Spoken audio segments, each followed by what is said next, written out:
जय हिंद दोस्तों। आज हम बताने वाले हैं भारत का निर्माण कब और कैसे हुआ।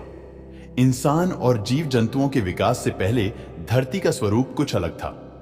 आज पृथ्वी का जिस शक्ल में आप मानचित्र देखते हैं, असल में वह अपने आपातकाली समय में बिल्कुल अलग थी। ये तो हम सभी जानते हैं। सूर्योदय के समय पृथ्वी जलते हुए आग की गोले की तरह थी, जो समय के साथ साथ धीरे धीरे अविवेकी हो गया। चंद्रमा के निर्माण के साथ धरती पर वर्षा और मौसम की शुरुआत हुई। ओशियनों का जन्म हुआ, रेंगने वाले जीव का जन्म हुआ। ये तो हुआ धरती पर जीवन की शुरुआत का एक छोटा सा परिचय।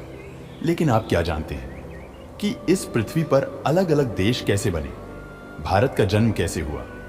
क्या चित्र में नजर आने वाले देश की मजबूती हमेशा से ऐसी थी?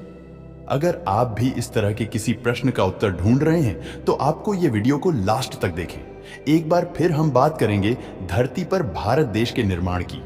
जिस देश में हम सारे जहां से अच्छा हिंदुस्तान हमारा कहा जाता है, वह देशभक्ति के साथ भरपूर है।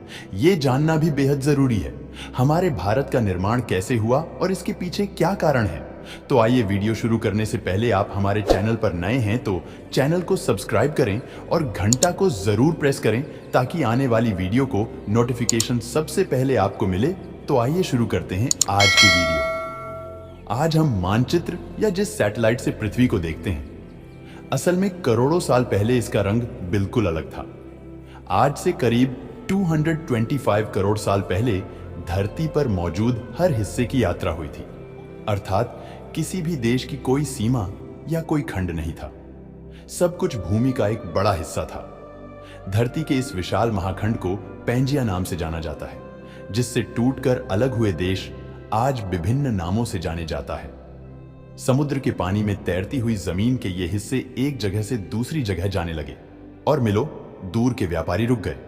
पृथ्वी के इस महाखंड के विनाश की शुरुआत दक्षिणी गोलार्ध में मौजूद अंटार्कटिक जगत से हुई थी, जिसके बाद अंटार्कटिका, भारत, उत्तरी अमेरिका और अफ्रीका जैसे देशों के खंड टूटने से अलग लगे।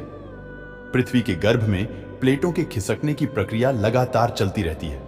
यही कारण है कि जब महाखंड से टूटकर कई खंड बने तो वो धरती में बदलाव का कारण बने। करोड़ों साल पहले जब महाखंड टूटा तो उसके दो भाग हो गए, जिसके दक्षिणी हिस्से को गोंडवाना भूमि और उत्तरी हिस्से को लॉरेशिया के नाम से जाना जाता था। धरती के इन सिद्धांतों के बीच जिस खाड़ी का निर्माण हुआ उसे परमो-ट्राइसिक नाम दिया गया। यह प्रक्रिया आपके लिए इतनी अद्भुत थी कि इसे पूरा होने में करोड़ों साल का समय लग गया। बाद के वर्षों में लॉरेशिया से यूरोप, एशिया और उत्तर अमेरिका जैसे देशों का अलग अलग भूमि खंडों का निर्माण हुआ। जब गोंडवाना लैंड से अलग अलग हिस्सों का अध्ययन किया गया और अफ्रीका के नाम से जाने गए। इस तरह धरती का एक महाखंड टूटने से कई देशों के निर्माण की वजह बन गई। वर्तमान में भौगोलिक रूप से भारत एशिया का हिस्सा है, लेकिन करोड़ों साल पहले भारत का यह टुकड़ा गोंडवाना लैंड का हिस्सा था। जब भारत की भूमि के टुकड़े अलग हो गए, अंडुरिनी प्लेट की वजह से वह धीरे धीरे एशिया की तरफ बढ़ने लगी। कई सालों तक चले इस सफर के बाद फाइनल कार लैंड का वो हिस्सा बर्टमैन के लद्दाख से जा मिला और जुड़े। इस तरह गोंडवाना लैंड से अलग हुआ भूमि का एक हिस्सा एशिया का महत्वपूर्ण देश भारत बन गया। जब भूमि के दो टुकड़ों का कमाल होता है तब भारी प्लेट नीचे की तरफ उठती है, जबकि हल्के प्लेट ऊपर की तरफ उठती है। लद्दाख की भूमि से भारत की महानता की वजह से ही विशाल पर्वत, हिमालय और माउंटेन एवरेस्ट का निर्माण हुआ, जो आज पर्यटन का मुख्य केंद्र बन गया है। अगर आपको लगता है कि यह प्रक्रिया पूरी तरह से कुछ सालों में हो गई होगी, तो आप बिल्कुल गलत हैं। धरती को अपना यह रूप और आकार लेने में लाखों करोड़ों साल का कितना समय लगा है। भारत के बाहरी प्लेट हिमालयन कॉन्स्टिट्यूशन की तरफ दबने लगे हैं। इसकी वजह से इन माउंटेनों की वॉलपेज में साल दर साल बढ़ोतरी हो रही है।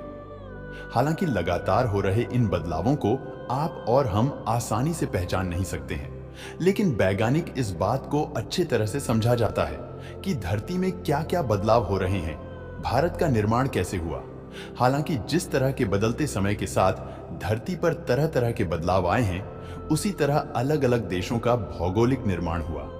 सुनने में विचित्र निश्चित रूप से दिखता है कि किसी समय में धरती में भूमि का सिर्फ एक हिस्सा था, लेकिन प्रकृति में हर चीज संभव है। फिर से इंसान का जन्म हो या फिर जमीन के टुकड़ों का अलग होना, तो आपने देखा कि किस तरह की धरती प्राचीन काल से ही अपने धुरी पर बदलती रहती है। और ये बदलाव अभी भी जारी है आपको, और हमें इस बात का पता भी नहीं चल पाएगा। और धरती में बदलाव होंगे, हालांकि ये बदलाव साल का समय लगता है, लेकिन यह प्रक्रिया आपके लिए बेहद अद्भुत और विचित्र है। यदि आप आज से करोड़ों साल पहले पृथ्वी पर मौजूद थे, तो भारत के हिस्सों को किस देश के साथ जोड़ना पसंद करते थे? कमेंट बॉक्स में जरूर बताएं। आज के वीडियो में बस इतना ही, फिर मिलते हैं अगले वीडियो में। तब तक के लिए धन्यवाद।